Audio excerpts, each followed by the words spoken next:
Assalamualaikum warahmatullahi wabarakatuh. Perkenalkan, nama saya Ika Andriani dari kelas 5 SKA 1. Di sini saya akan membahas tentang metode prototyping. Metode prototyping adalah salah satu metode siklus hidup sistem yang didasarkan pada konsep model bekerja atau working model. Tujuannya adalah mengembangkan modal menjadi sistem final, yang dimana artinya sistem akan dikembangkan lebih cepat daripada metode tradisional dan biayanya menjadi lebih rendah.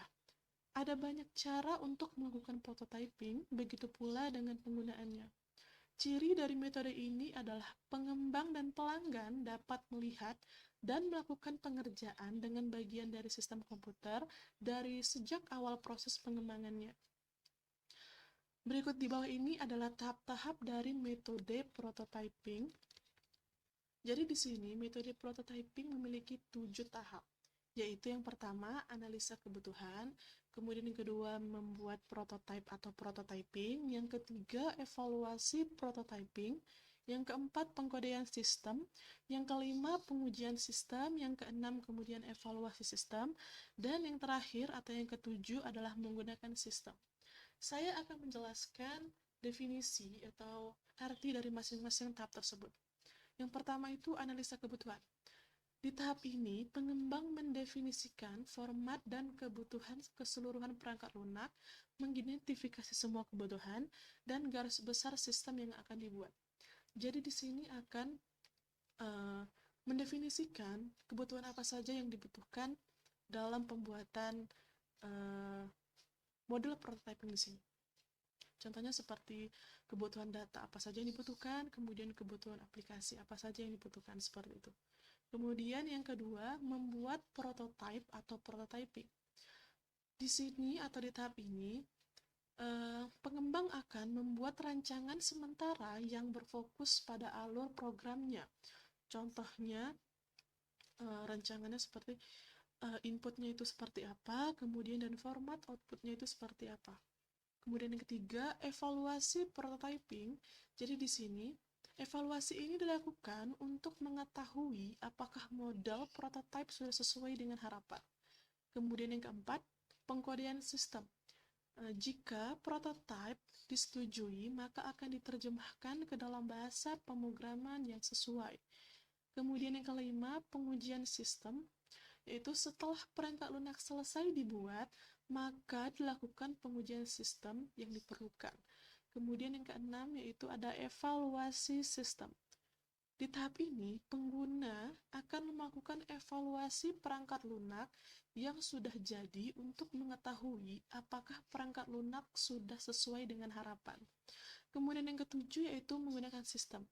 Di tahap terakhir ini, jika perangkat lunak yang telah kita uji dan disetujui, kemudian perangkat lunak tersebut sudah siap untuk digunakan oleh pengguna atau pelanggan. Kemudian selanjutnya di bawah ini merupakan blok proses dari tahap-tahap tersebut. Saya akan menjelaskannya. Yang pertama itu adalah analisa kebutuhan. Jadi pertama kali yang kita lakukan itu analisa kebutuhan. Kemudian selanjutnya kita lanjut ke tahap kedua, kemudian membuat prototyping. Kemudian yang ketiga, evaluasi prototyping.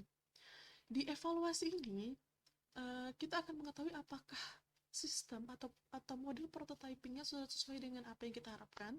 Jika belum sesuai, maka kita harus kembali ke tahap awal, yaitu di tahap analisa kebutuhan tersebut. Kemudian selanjutnya, dia akan berjalan sampai model prototype tersebut sudah sesuai dengan harapan. Ya kan? Kemudian jika sudah sesuai dengan harapan kita, kemudian dia akan melanjutkan ke pengkodean sistem. Kemudian dari pengkodean sistem dia akan melaju atau dia akan jalan kemudian ke tahap selanjutnya, yaitu di pengujian sistem. Kemudian dari pengujian sistem dia akan melaju ke evaluasi sistem atau ke tahap evaluasi sistem.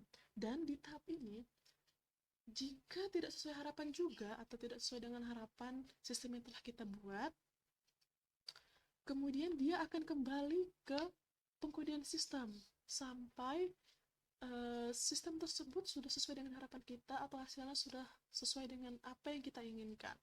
Kemudian, jika sudah sesuai harapannya atau sesuai dengan harapan kita, dia akan ke tahap terakhir atau ke tahap selanjutnya, yaitu menggunakan sistem.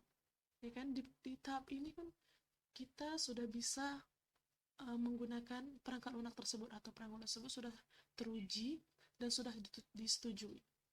Seperti itu. Kemudian selanjutnya, saya akan membahas tentang contohnya. Contoh dari metode prototyping tersebut. Sebelumnya saya akan memberitahukan atau memperlihatkan contoh jurnal yang akan kita buat metode prototyping. Yaitu di sini. Saya sudah mengambil salah satu contoh jurnal yaitu tentang perancangan sistem prototipe pendeteksi banjir peringatan dini menggunakan Arduino dan PHP. Di sini terdapat 5 lembar. Kita akan membuat model prototypingnya. Model prototypingnya yaitu yang dapat Anda lihat di sebelah kanan ini.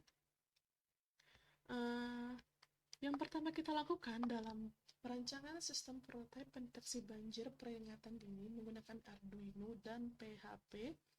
Metode yang pertama itu metode prototyping yang kita lakukan. Tahapnya yang pertama adalah analisa kebutuhan. Di sini kebutuhan yang kita perlukan yaitu adalah kebutuhan data dan kebutuhan aplikasi. Menurut jurnal tadi, kebutuhan data yang diperlukan adalah data ketinggian air. Karena kita harus mengetahui berapa tingginya air untuk mengetahui bahwasanya akan terjadinya banjir seperti itu. Kemudian kebutuhan aplikasi yang diperlukan yaitu software Arduino. Kemudian SMS di sini itu ditujukan untuk agar kita dapat mengetahui atau sistem akan mengirimkan pesan kepada SMS bahwasanya terdapat banjir atau kita dapat mengetahui pendeteksian banjir tersebut sudah mencapai ketinggian berapa menggunakan SMS tersebut. Kemudian yang kedua itu selanjutnya membuat prototype atau prototyping. Inputnya di sini yaitu adalah tinggi air. Kita harus mengetahui berapa tingginya air tersebut. Kemudian outputnya yaitu diterimanya SMS peringatan banjir dari sistem tersebut seperti yang saya bilang sebelumnya. Kemudian yang ketiga itu evaluasi prototyping. Saya akan mengingatkan kembali, evaluasi prototyping yaitu adalah evaluasi yang dilakukan untuk mengetahui apakah model prototype sudah sesuai dengan harapan.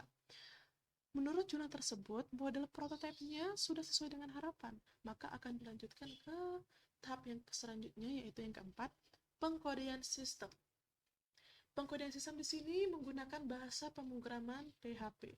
Kemudian yang kelima, pengujian sistem, yaitu dengan seiring meningkatnya kualitas air sesuai dengan batas yang ditentukan, kemudian sistem akan mengirimkan SMS peringatan banjir tersebut.